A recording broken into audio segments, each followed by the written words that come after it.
WWE just announced the return of the Slammy Awards. Awards that will allow us fans to dream and pretend that we actually have control over the results of these. Just as fake as American Idol voting. I'm kidding. So the number one category we are going to go over is Return of the Year. And the options include CM Punk, The Rock, Nia Jax, Randy Orton, and Naomi. So just like a test in school, I'm going to eliminate some options. So we're going to start off by eliminating the Naomi return and the Nia Jax return.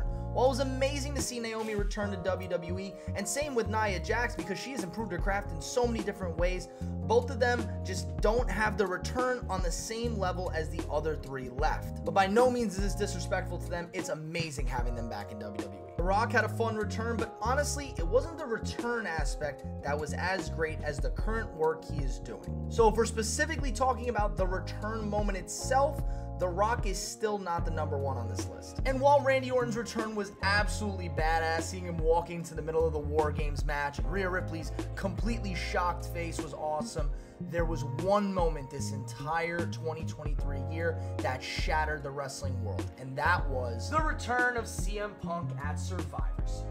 My jaw hit the floor, I screamed at the top of my lungs. This was the unanimous best return, no doubt. The next topic is Faction of the Year. Our options are the Judgment Day, Alpha Academy, Imperium, the Bloodline, and Damage Control. So I am first going to eliminate Imperium. They just didn't do much as a team. Gunther carried hardcore as the IC champion, but as a faction, as a team, there just wasn't much done. I love Alpha Academy. They're one of the best parts of Monday Night Raw.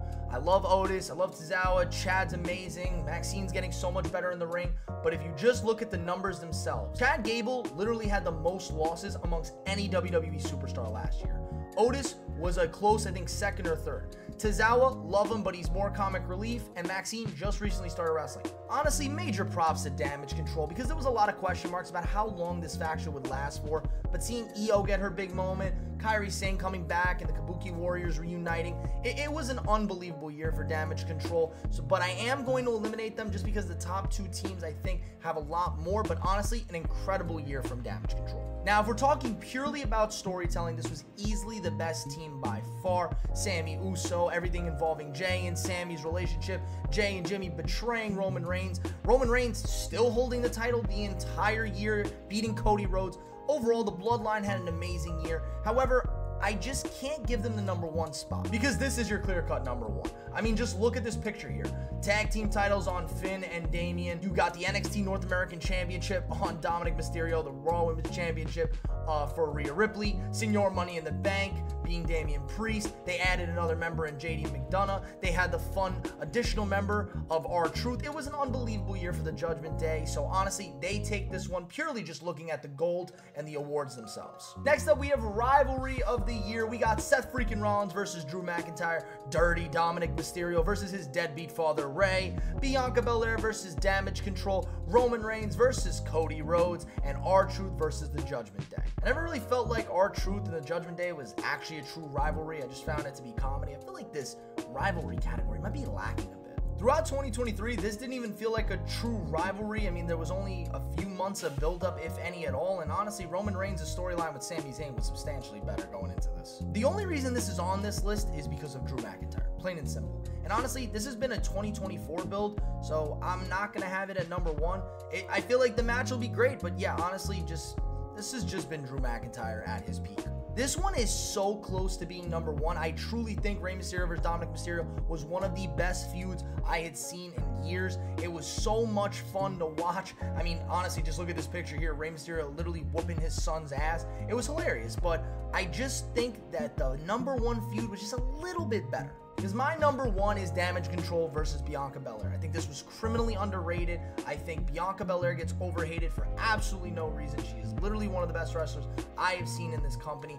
Bayley is the best babyface when she can be. She's also an incredible heel. This whole storyline was great, and I think it's still building up in 2024 with Bianca Belair not wanting to go help Bayley in any way. That's my number one rivalry of the options that were picked. I think there are some others that could have possibly been over this. You guys are going to hate me for this, but I actually just recently started watching NXT for the first time since Johnny Gargano and Tommaso Ciampa were primary figures there, back when like Adam Cole was there.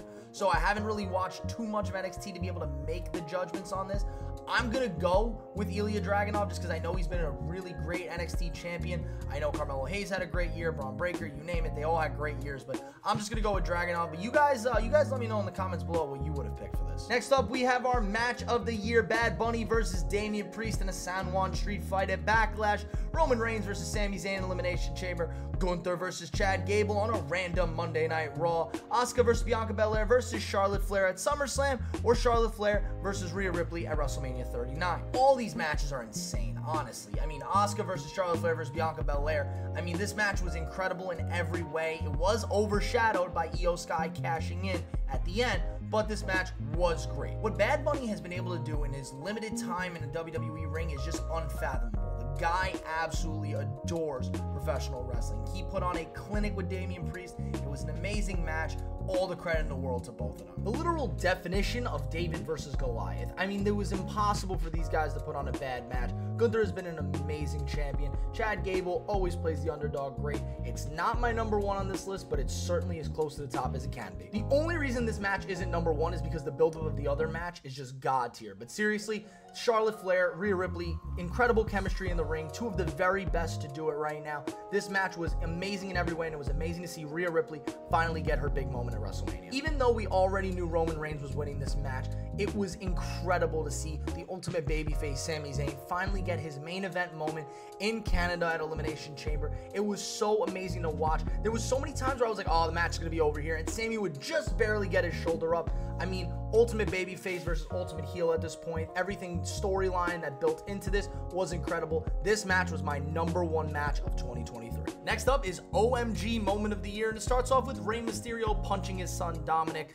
CM Punk making his return to WWE, Io Sky cashing in her Money in the Bank, The Rock slapping Cody Rhodes slapping The Rock, and Damage Control turning on Bayley. When Cody slapped The Rock and The Rock slapped Cody, both moments were great, but I wouldn't call either of them the oh my god moment of the year. They were great moments to say the least, but yeah, they didn't really have the craziest shock value that they could. There was a lot of theories that Io Sky was going to cash in at SummerSlam, and while it was awesome to see, it still isn't that oh my god moment that I feel like the others could be in. Still a great moment once again. Bayley getting turned on by Damage Control felt like a moment that we all knew was going to happen inevitably, but honestly, this moment right here where Bayley reveals she understood what they were saying in Japanese around her was the best part of this by far. So it's not my number one, but once again, great moment. This is probably my favorite moment of the year, just watching Rey slap his son across the face with like Aaliyah and Rey's wife like smiling and laughing in the background. It's a great moment, but there's just no moment that could possibly overtake CM Punk returning to WWE. Has to take number one.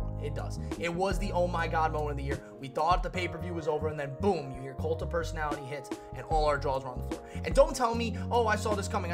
Yeah, we all thought CM Punk was coming, in quotes, about the last 9 years now. Next up is Social Star of the Year. Only WWE would have this category, between Grayson Waller, Logan Paul, Drew McIntyre, Chelsea Green, and Liv Morgan. And I'm not going to even bore you with each individual person. Besides Drew making a last-second push, being a hater of CM Punk and Seth Rollins, it's Logan Paul. I mean, dude, he had John Cena on Impulsive. That itself was enough for me to give him this spot. Next up is Breakout Superstar of the Year, between Jey Uso, Tiffany Stratton, Pretty Deadly, Dragon Lee, and LA Knight. And off the rip, I'm just going to tell you guys, I didn't watch an insane amount of NXT, so I'm not going to be hitting on Tiffany Stratton and Dragon Lee, but I will tell you, from what I saw, they were great, and I think they're going to have amazing 2024s. When they were first introduced, I thought Pretty Deadly actually was going to play a major part of SmackDown's tag division, but it feels like slowly they were kind of turned more into comic relief, so I wouldn't have them in the breakout tier. I think the top two are a lot closer, and picking between these two is nearly impossible because they were both the most over baby faces in the company at some point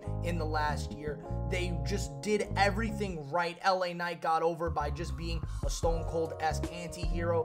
Jey Uso went from tag team superstar to main event Jey Uso, and it's hard for me to pick, but I am going to lean to the only one of the two that walked away with a title in 2023, and that's main event Jey Uso, baby. We saw what he could do as an individual wrestler. We saw what he could do as a part of a different tag team. Jey Uso is the future of WWE as a single superstar main eventer. They can do this.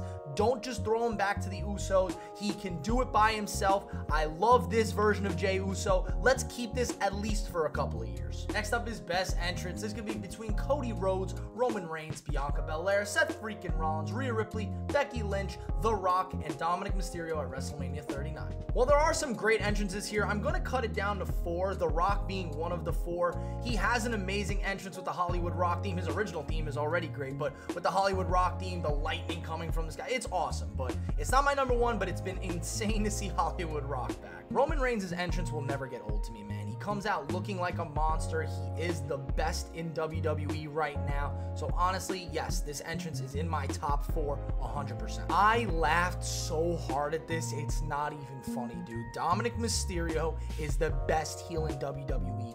Fight me, I don't care. He is the best in the business. And when he came out with the prison guard, bro, I was losing my mind laughing. Come on, this is my channel. You knew exactly who number 1 was before I even clicked it. So Cody Rhodes, call me a fanboy, I don't care. Call me a Cody crybaby, I don't care. This man has the best current entrance in WWE. And honestly, the main reason I'm not turning him heel right now is because I don't want the woes to stop. Next up is female superstar of the year, and that's gonna be between Rhea Ripley, Bianca Belair, Bayley, Io Sky, and Becky Lynch. While Bianca and Becky are 2 of the best in the business right now, I don't think either of them was the superstar of the year for the female division, but I will say Becky's feud with Trish was awesome, Bianca's feud with Damage Control was awesome, so top 5, 100%, but are they number 1? In my opinion, no. We'll check in a year from now because I think Bayley is on track to have the best 2024 and win 2024 female wrestler of the year. While Io Sky had an amazing year, winning both the Money in the Bank and then inevitably cashing it in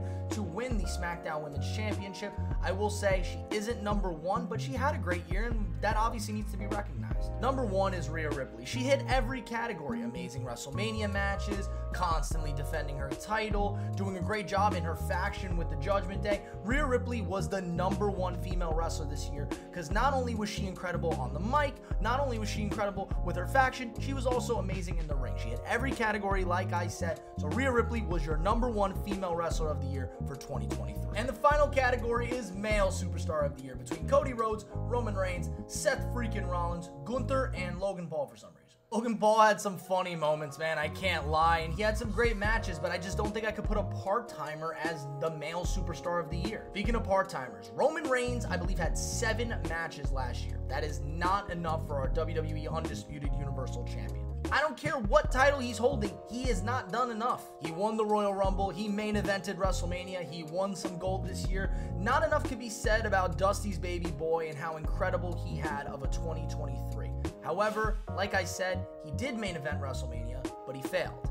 He did win tag team gold, but not the gold he was searching for. So honestly, love Cody Rhodes, but he's not the male superstar of the year either. When Roman Reigns took the world titles and ran, Seth freaking Rollins won the World Heavyweight Championship and instilled himself as the face of Monday Night Raw, putting on match after match, clinic after clinic, doing everything in his power to put on amazing performances, and it looked like we were going to be built up for an incredible match between him and CM Punk. We still get him versus Drew McIntyre, which is going to be awesome, but honestly, Seth freaking Rollins deserves all the credit in the world. However, there was one man who I think had a better 2023. Because number 1 is the Ring General Gunther. The man has held the IC title the whole year. He put on clinics after clinics after clinics. WrestleMania, him versus Drew McIntyre versus Sheamus, a triple threat that arguably stole the show. Then you move on and you look at him versus Chad Gable, probably one of the best matches I've ever seen on regular weekly programming. There is just not enough to say about what Gunther has done since coming up to the main roster. He has earned this place. He is my 2023 male superstar of the year. So don't forget to like, comment, and subscribe and turn on those bell notifications. Let me know what you guys would have done differently from my list. So thank you all for tuning in. I'm The Wrestling Truth, and I'll see you all in the next one. Peace.